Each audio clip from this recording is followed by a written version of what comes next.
I need you to believe God with me that we get the help, I'm so grateful for the new families that's coming. I just pray that you hear something, you see something, you say, yes, that's the place.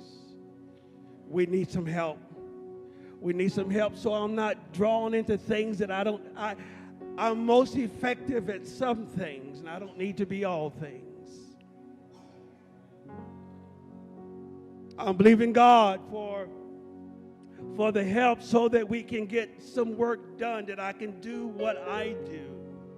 Because I believe I've got to get the vision to be able to speak. I can't just speak. I've got to have the vision to speak, but I need the time to be with God to get that vision. And it's my experience that the release of power is manifested on the other side of obedience. Not only speaking, but the manifestation of the power of God, in my experience, is released on the other side of obedience. Got a word in the early 2000s to go to the mountain and get wood, and that meant to go to Tulsa, Oklahoma. I had $120 in my pocket, got my family situated, $120 in my pocket. I drove from North Carolina to Oklahoma, and I had no place to stay. I slept in my car for 21 days. I don't know if you know, but the path to being a God seeker is messy sometimes.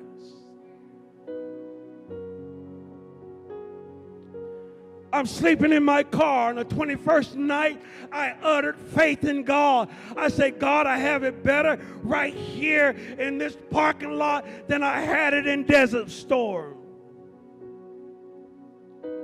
The 22nd night, I met a lady that introduced me to another family. The 22nd night, I'm in a mansion. And I had an apartment upstairs in that mansion because I released faith in God. God was looking after me. I read something by J. Paul Getty, said, you can begin again. I want you to know that God changed my life and rearranged my life, and it impacted my family. There in Tulsa, Oklahoma, amen, my finances, I had lost in North Carolina a business deal that went bad. I had resigned the post office because I felt the call of God. I wanted to answer the call of God, so I resigned from working at the Postal Service. Got involved with a bad business deal. Lost my money.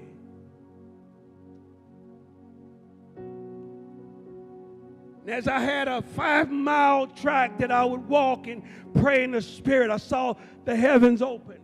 Angels coming out of a portal. And it hit the wall that represented my finances that I could not get through. I could not get around. I could not get under.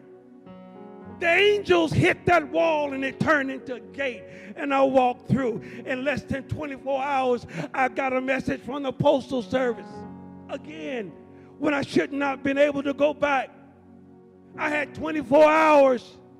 A whole new job was just created just for me.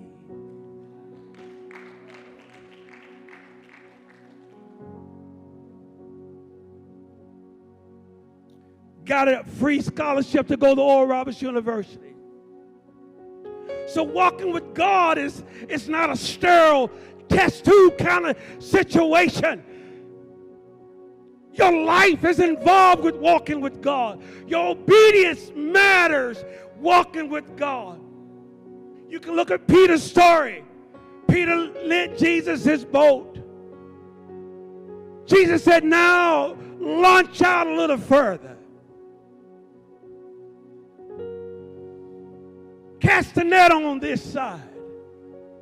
Jesus, we fished out. I am a professional. I know these waters. I know the fish. I fished this cove for many years.